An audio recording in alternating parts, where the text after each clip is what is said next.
What if everything you've been told about treating high blood pressure is missing a crucial piece of the puzzle? Medications like beta blockers and AC inhibitors target the heart, but what if the real issue lies in your arteries, and a simple, overlooked amino acid could be the key to unlocking better health? In this clip, Gary Brecker dives into a critical but often overlooked perspective on hypertension and cardiovascular health.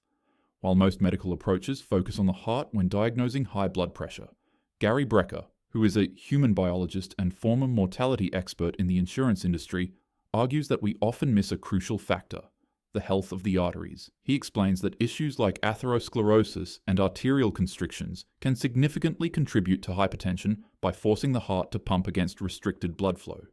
He shares a fascinating case where a simple supplement, trimethylglycine, TMG, helped address a genetic deficiency, allowing the body to break down homocysteine, an amino acid linked to high blood pressure. This alternative approach shows how looking beyond traditional treatments, like beta blockers and AC inhibitors, can sometimes unlock better health outcomes. If you're interested in learning more about how amino acids like TMG can play a role in managing hypertension, this clip offers insightful and actionable information. Check it out to explore a fresh perspective on cardiovascular health. So statins was what you'd use on cholesterol, like a Repatha or anything. So those are trying to lower. What's a hypertension? They're called beta blockers, like Enderol, calcium channel blockers. We call it ACE inhibitors. Sometimes we use diuretics. And so he was still jacked up even though he was on those. Oh, he was still jacked up even though he was on medication. And what are the other factors? Like what other things cause hypertension? Well, I mean, cardiovascular disease, and there are certain, direct genetic links to cardiovascular disease, but they're very rare.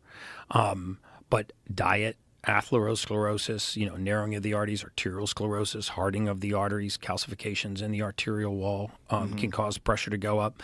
Regurgitations in heart valves can cause pressure to increase.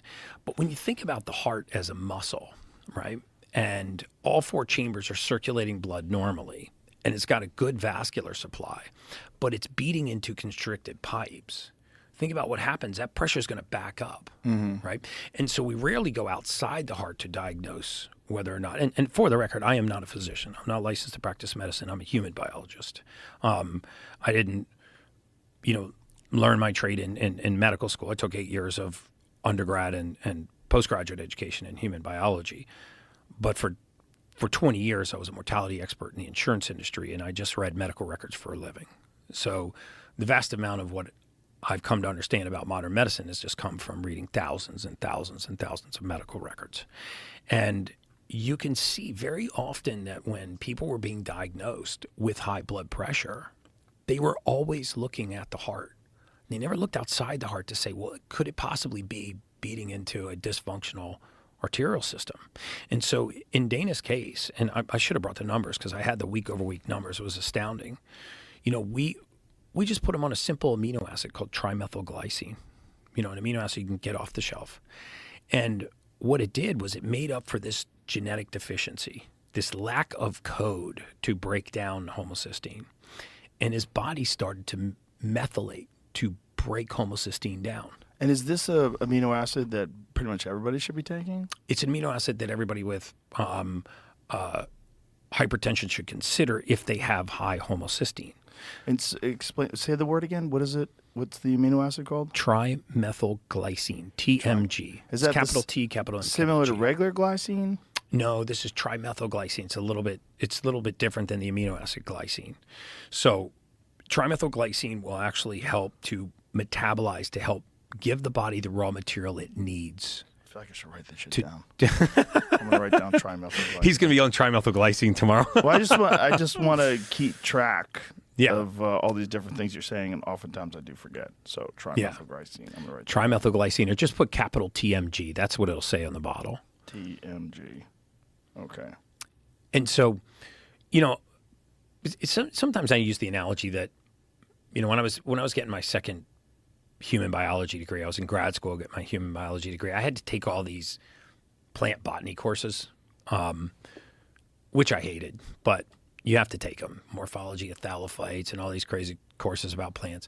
But the one thing that really stood out to me by taking all these plant biology courses is that if there's ever anything wrong in the leaves of a plant, like the tree, the trunk, the leaves, or the branches, and you call a true arborist or a true botanist out to your house, they won't even touch the leaves or the branches of the trunk of the tree. The first thing they'll do is they'll core test the soil.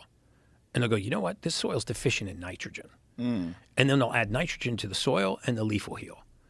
But we don't think about human beings like this anymore.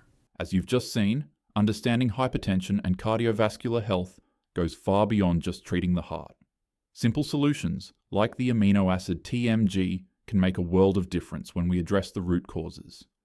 If you're ready to take control of your health with actionable insights like this, make sure to give this video a thumbs up and subscribe to the channel. Stay tuned for more tips on optimizing your health and unlocking your full potential.